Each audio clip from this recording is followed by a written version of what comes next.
আইন শৃঙ্খলা পরিস্থিতি দৃশ্যমান পরিবর্তন না দেখাতে পারলে স্বরাষ্ট্র উপদেষ্টা, আইন উপদেষ্টা এবং পররাষ্ট্র উপদেষ্টাকে পদত্যাগ করতে হবে। আমরা 3 দফা দাবি নিয়ে আজকে স্বরাষ্ট্র মন্ত্রণালয় ঘেরাও করেছি।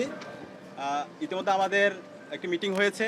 আমরা আমাদের দাবিগুলো আপনাদের সামনে উত্থাপন করছি। আমাদের 1 নম্বর দাবি, আমাদের ভাই উসমান হাদির উপর গুলিবর্ষণের সঙ্গে জড়িত প্রত্যক্ষ হামলাকারী, পরিকল্পনাকারী ও সহায়তাকারী সকল সন্ত্রাসীদেরকে গ্রেপ্তার করতে হবে। গোয়েন্দা সংস্থা সহ রাষ্ট্রের সকল সংশ্লিষ্ট অর্গানকে দ্রুত জবাবদিহির আওতায় নিয়ে আসতে হবে এবং যাদের গাফলতি প্রমাণিত হবে তাদের বিচারের মুখোমুখি করতে হবে। একই সঙ্গে যারা এই হামলাকে সমর্থন জুগিয়েছে, হাদি ভাই এবং জুলাই বিপ্লবীদের হত্যাযোগ্য করে তুলেছে, সেই কালচারাল ফেসিস্টদেরকে সামাজিকভাবে বয়কট করতে হবে। এইসব ব্যবস্থা অনতিবিলম্বে দৃশ্যমান করতে হবে। 2 নম্বর দাবি, আগামী 48 ঘন্টার মধ্যে নিষিদ্ধ লীগের বিরুদ্ধে এলাকাভিত্তিক চিরুনি অভিযান শুরু করতে হবে।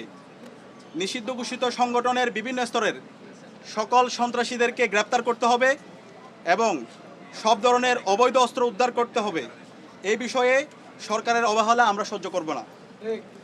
3 নম্বর দাবি, ভারতীয় আধিপত্যবাদের বিরুদ্ধে প্রথম ও অপরিহার্য পদক্ষেপ হিসেবে খুনি হাসিনাকে দেশে ফিরিয়ে এনে তার বিরুদ্ধে মানবতা বিরোধী অপরাধে প্রদত্ত রায় কার্যকর করতে হবে। গণহত্যাকারী সন্ত্রাসীদের আশ্রয় দেওয়ার প্রতিবাদে ভারতের সঙ্গে কূটনৈতিক সম্পর্ক পুনর্বিবেচনা করতে হবে। অভিযুক্তদের ফেরত না দেওয়ার পূর্ব পর্যন্ত কূটনৈতিক সম্পর্ক স্বাভাবিক করা যাবে না। এই দাবি অনতিবিলম্বে না মানা হলে এবং আইন শৃঙ্খলা পরিস্থিতি দৃশ্যমান পরিবর্তন না দেখাতে পারলে স্বরাষ্ট্র উপদেষ্টা, আইন উপদেষ্টা এবং পররাষ্ট্র উপদেষ্টাকে পদত্যাগ করতে হবে। নতুন রিন গভীর থেকে পরিষ্কার করে কাপড়কে রাখে নতুনের মতো উজ্জ্বল। নতুন রিন অ্যাডভান্সড পাউডার।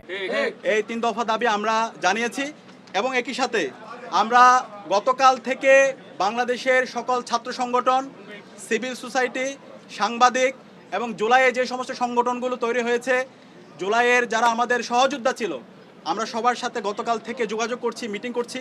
ছাত্রদল, ছাত্র শিবির, ইন্ডিপেন্ডেন্ট অ্যাক্টিভিস্ট এবং বামপন্থী সংগঠন, ইসলামিক সংগঠন এবং সব ধরনের নাগরিক, ছাত্র এবং নাগরিকদের সাথে আমরা যোগাযোগ করেছি। আমরা সারা দেশে সবাইকে ঐক্যবদ্ধ হওয়ার জন্য আমাদের ফেসিবাদের বিরুদ্ধে, আমাদের কমন এনিমি ভারতের যে যারা বাংলাদেশে দাসত্ব কায়েম করতে চায় এবং একই সাথে এই পতিত ফেসিস্টদের বিরুদ্ধে আমাদের ঐক্যবদ্ধ হওয়ার জন্য আমরা সবার সাথে কথা বলেছি এবং সকল ফেসিবাদ বিরোধী যারা আন্দোলন সংগ্রাম করেছে সবাই একমত হয়েছে এবং খুব দ্রুতই সকল ফেসিবাদ বিরোধী আমরা যারা জুলাই একসাথে নেমেছিলাম আমাদের সম্মিলিত কর্মসূচি আপনারা দেখতে পাবেন। এবং একই সাথে আমরা সারা দেশের মুক্তিকামী ছাত্র জনতাকে আহ্বান করছি, আমাদের প্রত্যেকটা পাড়ায় পাড়ায়, প্রত্যেকটা ওয়ার্ডে ওয়ার্ডে আমরা যেন দেশের আমাদের নাগরিকদের নিরাপত্তা নিশ্চিত করার জন্য আইন শৃঙ্খলা রক্ষায় আমরা যেন গণকমিটি গঠন করি, যে গণকমিটির মাধ্যমে যারা ফেসিবাদের দূষর আছে, খুনি হাসিনা এবং তার দূষর, নিষিদ্ধ ছাত্রলীগ, যুবলীগ, সন্ত্রাসীদেরকে আইডেন্টিফাই করে তাদেরকে যেন থানায় দেওয়া হয় এবং তাদের বিরুদ্ধে যেন ব্যবস্থা নেওয়া হয়। এবং সেই জায়গায় স্বরাষ্ট্র মন্ত্রণালয় নিশ্চিত করেছেন আমাদের যে গণকমিটি গঠিত হবে তাদেরকে সার্বিকভাবে আইন শৃঙ্খলা রক্ষাকারী বাহিনী তাদেরকে সহযোগিতা করবে। এবং যেই দিল্লি আজকে খুনি হাসিনা এবং তার দূষরদেরকে, সন্ত্রাসীদেরকে আশ্রয় দিচ্ছে এবং দিল্লি থেকে আমাদের বাংলাদেশকে বিভিন্নভাবে উত্তপ্ত করার চেষ্টা করা হচ্ছে, সেই দিল্লির সাথে আমাদের যে পররাষ্ট্র মন্ত্রণালয় আছে, পররাষ্ট্র মন্ত্রণালয়ের কূটনৈতিকভাবে তাদের বিরুদ্ধে আমাদের যে সম্পর্ক সেটাকে পুনর্বিবেচনা করতে হবে। এবং আজকে আমাদের আরেকটি বিষয় আমরা নিন্দা জানাচ্ছি, প্রধান নির্বাচন কমিশনার সে আজকে একটা মন্তব্য করেছে, যে মন্তব্যে সে বলেছে উসমান হাদির উপর যেই হামলা হয়েছে সেটা একটা বিচ্ছিন্ন ঘটনা। আমরা পুরো ছাত্র জনতার পক্ষ থেকে আমরা এই ধরনের মন্তব্যের তীব্র নিন্দা এবং ঘৃণা জ্ঞাপন করছি। আমরা দ্রুত অনুরোধ করব প্রধান নির্বাচন কমিশনারকে, আপনি দ্রুত আপনারা এই বক্তব্য প্রত্যাহার করেন এবং সেটার জন্য জাতির কাছে ক্ষমা চেয়ে আপনার জায়গা থেকে আপনি দায়িত্বশীল আচরণ করেন।